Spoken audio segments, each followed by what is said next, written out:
Bago talagang bagong hepe ng Philippine National Police, mas nakilala muna si Police Major General Nicolas Torre III na mga taong malalapit sa kanya sa lugar na kanyang pinanggalingan. Yan ang ulat ni Regine Lanuza ng PTV Davao. Matalino. Yan ang paglalarawan kay Police Major General Nicolas Torre III ng mga nakakakilala sa kanya.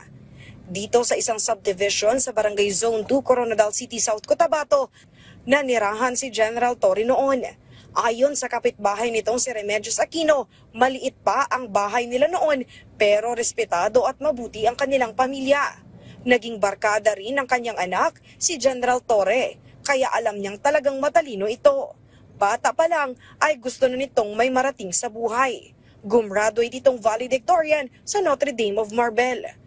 Magandang mga pamilya. Nagsisimba kong linggo. Mababait sa mga kapitbahay. Actually, nung lumipat sila sa Iloilo, yung mga gamit nila, pinahingi na lang nila sa kapitbahay yan sa likod. Noong high school, ay sa Coronadal Comprehensive High School na ito nag-aral at naging salutatorian ng Class 1988. Isa sa classmate nito, ang incumbent 2nd District South Cotabato Board member na si Jonette Ines Hurtado. Ayon sa kanya, sa likod ng seryosong si General Torre ay ang kwela at makulit na ugali nito. Noong high school pa lang ay kadalasan siyang tinutokso at kinukulit. Pero si General Torre rin ang gumagawa ng kanyang math assignment. Actually, siya yung sobrang talino na hindi yung mapili. Ibig sabihin like kung gusto niyang turuan ka, humingi ka ng hindi yung katulad na iba na di pwede mangopya kasi dapat ako lang yung matalino. High school pa lang ay gusto na ni Torre na pumasok sa Philippine National Police Academy o PNPA. Pero dahil kailangan ng 72 academic credits ay pumasok muna ito sa isang pribadong eskwelahan.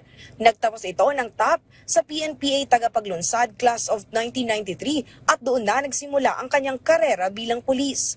Na-assign ito sa iba't ibang lugar sa Luzon, Visayas at Mindanao. Hanggang noong June 2024, na-assign ito sa Davao Region.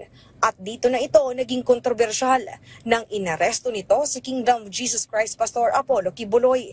Mas naging kontrobersyal pa ito nang maging head ng Criminal Investigation and Detection Group o CIDG noong September 2024 at inaresto si dating Pangulong Rodrigo Duterte. Sa kabila nito ay nagpatuloy pa rin ito sa serbisyo at ngayon nga ay inappoint ni Pangulong Ferdinand Marcos Jr. bilang bagong PNP chief. Kaya naman, naging proud at masaya ang kanyang mga kababayan sa South Cotabato. Congratulations to General Nicolas Torre. So we are proud nga taga-barangay Zone 2 ang magiging next na Chief PNP. Kami mga taga-South Cotabato ay proud sa pagtatalaga ng isang kababayan namin, isang South Cotabateños na maglilid ng Philippine National Police. Inaasahan ang pag-upo nito bilang kapalit ni PNP Chief Police General Romel Francisco Marbil ngayong June 2. Regine Lanuza para sa Pambansang TV sa Bagong Pilipinas.